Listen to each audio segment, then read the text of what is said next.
नमस्कार मित्रांनो, मी गेले 2 दिवस मी व्हिडिओ पोस्ट करत आहे जे पावसामुळे अतिवृष्टी झाल्यामुळे पूरग्रस्तांना मदत मिळावी म्हणून त्यातला भाग माझा पण आहे।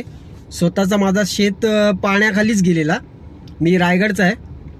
पण आता जे निधी मिळत आहे ना सगळ्यांकडून खूप चांगले चांगले दिग्गज उद्योगपती हे लोक देत आहेत, खासदार आमदार सगळे देतात आहे स्वतःची निधी। तर मला एकच बोलायचं आहे, फक्त शेतकरी राजाला दुखवू नका, त्यांच्यापर्यंत ही निधी पोचली पाहिजे।